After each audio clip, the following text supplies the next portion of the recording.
Shalom sahabat HKBP Resort Diaspora. Satu ayat bermanfaat bagi kita hari ini tertulis dalam Yunus 3 ayat 10. Ketika Allah melihat perbuatan mereka itu, yakni bagaimana mereka berbalik dari tingkah laku yang jahat, maka menyesallah Allah karena malapetaka yang telah dirancangkannya terhadap mereka, dan ia pun tidak jadi melakukannya. Apakah yang akan kita lakukan ketika kita mengetahui bahwa Allah sedang merencanakan malapetaka kepada kita karena perbuatan-perbuatan jahat yang kita lakukan? Tentu ada dua hal yang menjadi respon kita terhadap rencana malapetaka yang Tuhan akan berikan atau limpahkan kepada kita. Yang pertama, kita akan merasa bersedih karena kita akan musnah, kita mendapat hukuman. Yang kedua, kita menyesali kesalahan kita dan berusaha meminta pengampunan kepada Tuhan. Inilah yang dialami dan yang dilakukan oleh bangsa Ninive.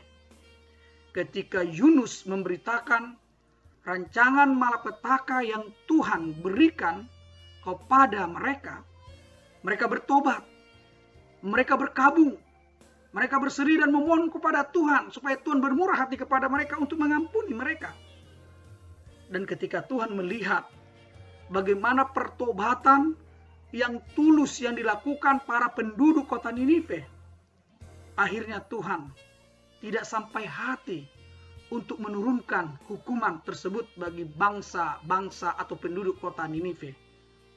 Tuhan bermurah hati. Tuhan mengampuni mereka.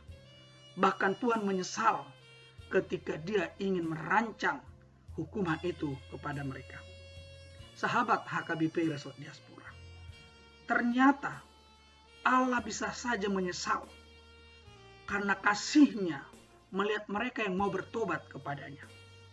Itu mengajarkan kepada kita bahwa seberat apapun dosa dan perbuatan kita di hadapan Tuhan, ketika kita menyesal, bertobat dari ketulusan hati, memulai kehidupan yang baru di hadapan Tuhan, maka Tuhan akan merancang kebaikan kepada kita.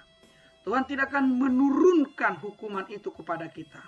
Sebaliknya, sukacita, keselamatan menjadi bahagian dari kehidupan kita. Tuhan Yesus memberkatimu. Amin.